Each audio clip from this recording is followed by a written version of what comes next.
Hello, and welcome all to Movie Hunter, the show that tracks down the quality of all sorts of movies.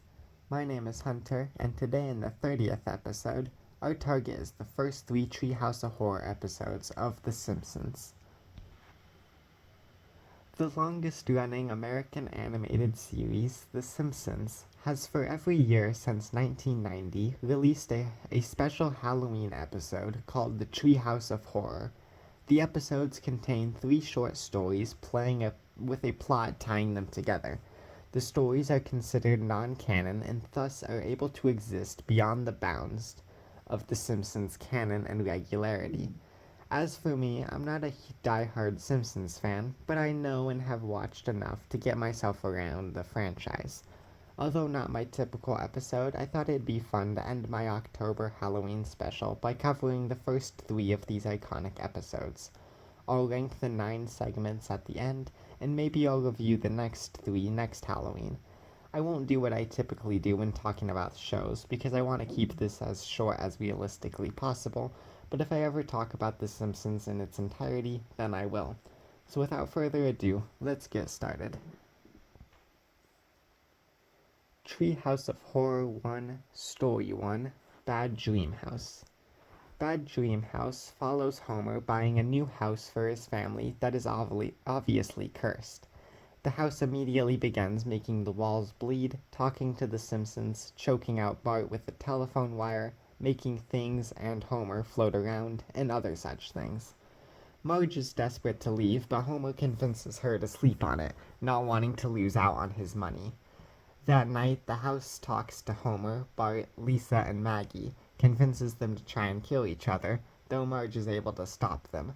Marge gets ready to leave, but gets into an argument with Homer, during which the house chimes in, yelling at them to leave, leading to Marge to yell at it, and tells it that it'll just have to be used to them being around. The house asks for a minute to think about it, with the Simpsons leaving. The house decides to blow itself up instead of living with the Simpsons. For the first ever Treehouse of Horror, this is a pretty good example of what to expect. We're also not immediately jumping off the deep end either. I think they do a good job of parodying the typical family moves into haunted house trope by making it comedically obvious that it's haunted. I like that there's straight up just a vortex in the kitchen that's never explained. It's funny how the house is able to so easily convince the family to start killing each other, too. I especially find it funny how Bart immediately assumes that the voice telling him to kill his family is his conscience, and the house just goes for it. The part where the family discovers that the house was built on an Indian burial ground is very funny, too, with Homer yelling at the realtor over the phone for not mentioning it, only for him to calmly hang up the phone and tell his family that the realtor mentioned it 5 or 6 times. And of course, the script being flipped, with the house having to decide whether or not it wants to live with the family, is pretty funny, with the final kick being that it chooses to explode itself rather than live with them. Overall, a pretty simple but fun episode. 8 out of 10. Treehouse of Horror 1, Story 2, Hungry Are the Darned. Sorry for mispronouncing the title, but I don't swear, so now that's what it's called. Anyhow, the episode follows the Simpsons being abducted by aliens and being fed a great feast. Lisa is skeptical about their true intentions, however, and explores. She finds a cookbook that reads how to cook humans and takes it to the aliens, only for them to reveal that it actually reads how to cook for humans. Insulted by the Simpsons thinking that they were going to eat them, the aliens kick them off their ship, claiming that they could have had great prosperity, but now will not. This is definitely a step up from the last, with the non-canon concept being expanded, well, with the Simpsons being abducted by aliens. There's a couple of funny visual gags in the beginning that are pretty funny, like Homer blowing up his barbecue and the aliens having to abduct him with 2 tractor beams instead of 1. King and Kodos, who would become staples of the Treehouse of Horrors, get some pretty fun introductions here, actually being a part of the plot and interacting with the Simpsons, which they usually don't if I remember correctly. The back and forth gag with the cookbook is also pretty fun, as is Lisa's paranoia ruining the Simpsons' chances of paradise with the aliens who were actually really friendly. Good episode, very enjoyable and fun. 8 out of 10. Treehouse of Horror 1, Story 3, The Raven. The Raven follows a retelling of Edgar Allan Poe's poem, The Raven, with Homer as the protagonist lamenting his lost Lenore, and Bart has a raven tormenting him. This is a pretty bland episode, for me at least. I think ending the Halloween special with a retelling of a mildly haunting story isn't really a great idea.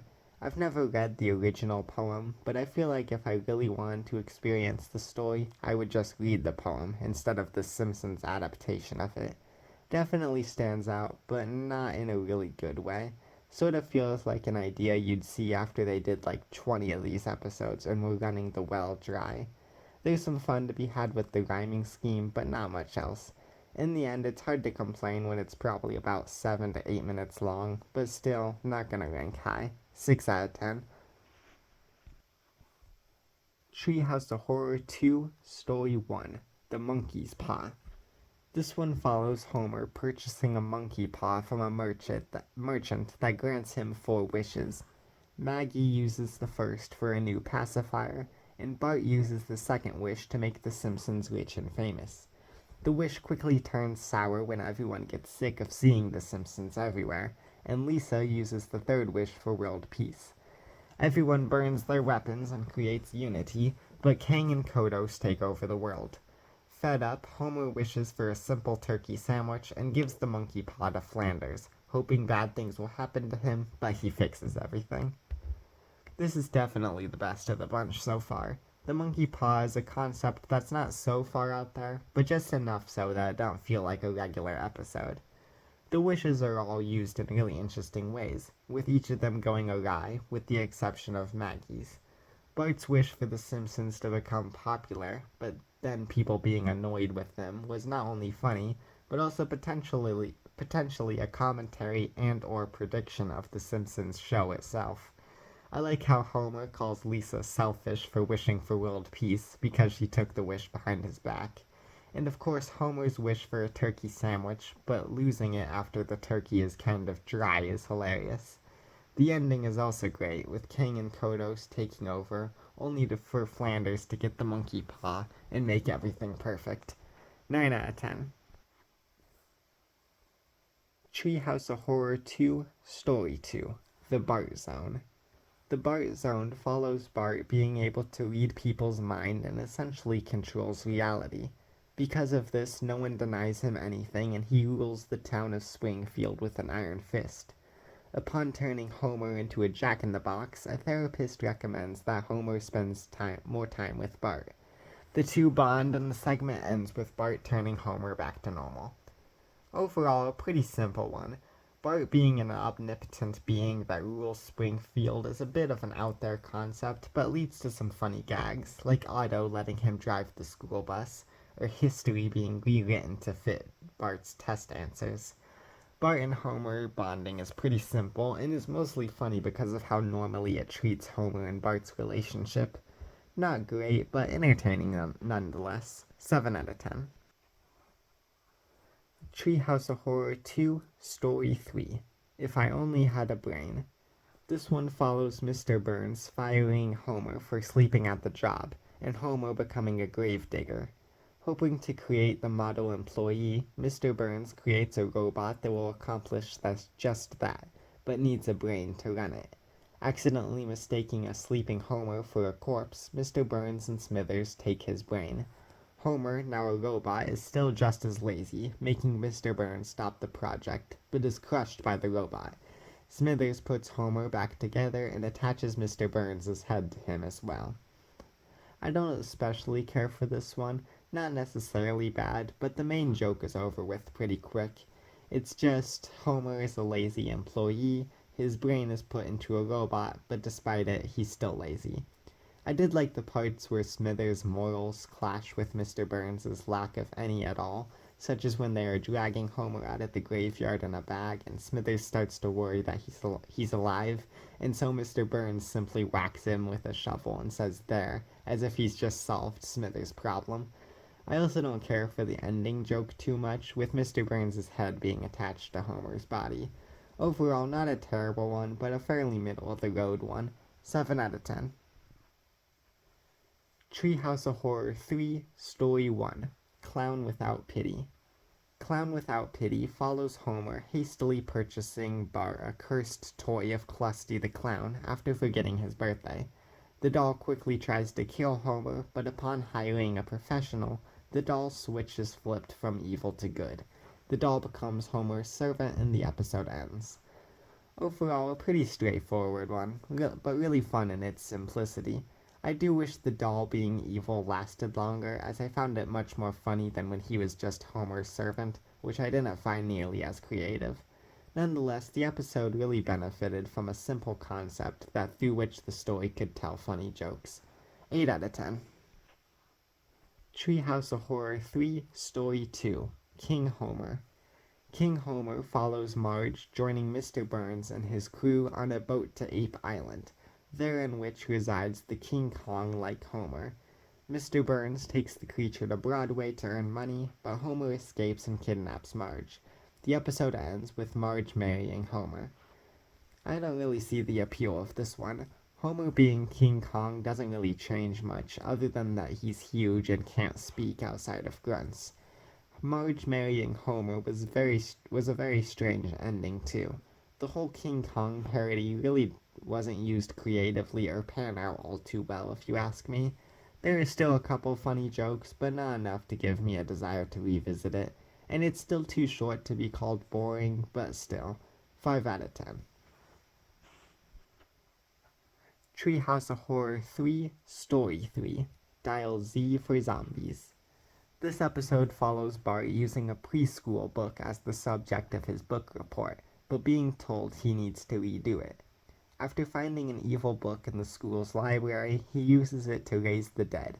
As zombies take over Springfield, the Simpsons have to go back to the school and find the book once again so that Bart can undo the spell. Luckily, to end us off is a very enjoyable segment. While somewhat rushed through due to the short amount of time, the zombie parody is still used really creatively and cleverly, making way for some really fun jokes. Zombified Principal Skinner calling in the smart kid to his office, and Krusty the Clown being eaten by Sideshow Mel, only to then start requesting kids send him their parents' brains, are among my favorite. And of course, Homer shooting the zombified Flanders, only to comment, "He was a zombie?" afterwards is hilarious. All of the Simpsons side characters, but as zombies, work so well, honestly. Very similar to the Gravity Falls episode, where the same thing happens to Seuss. Also, the part where it looks like Homer is about to be eaten, but is instead avoided after the zombies see the size of his brain is another great joke. 9 out of 10. Easily the best, due in equal parts to its simplicity and its creativity. Before we wrap up, let's give a quick ranking of the segments. Number 9, King Homer. Number 8, The Raven. Number 7, If I Only Had a Brain. Number 6, The Bart Zone. Number 5, Clown Without Pity. Number 4, Bad Dream House. Number 3, Hungry Are the Darned. Number 2, The Monkey Paw. And number 1, Dial Z for Zombies. Overall, a pretty fun selection of segments, and I had a good time watching them. Overall, the segments average about a 7.5 out of 10, which feels about right. For every exceptional episode, there's one that didn't quite meet its concept.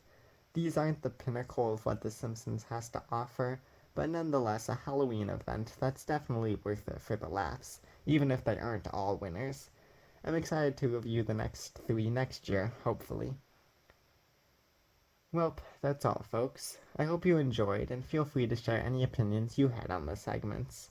A new episode releases each week, so stay tuned to see which film I cover next. And in case I don't see you, good afternoon, good evening, and good night.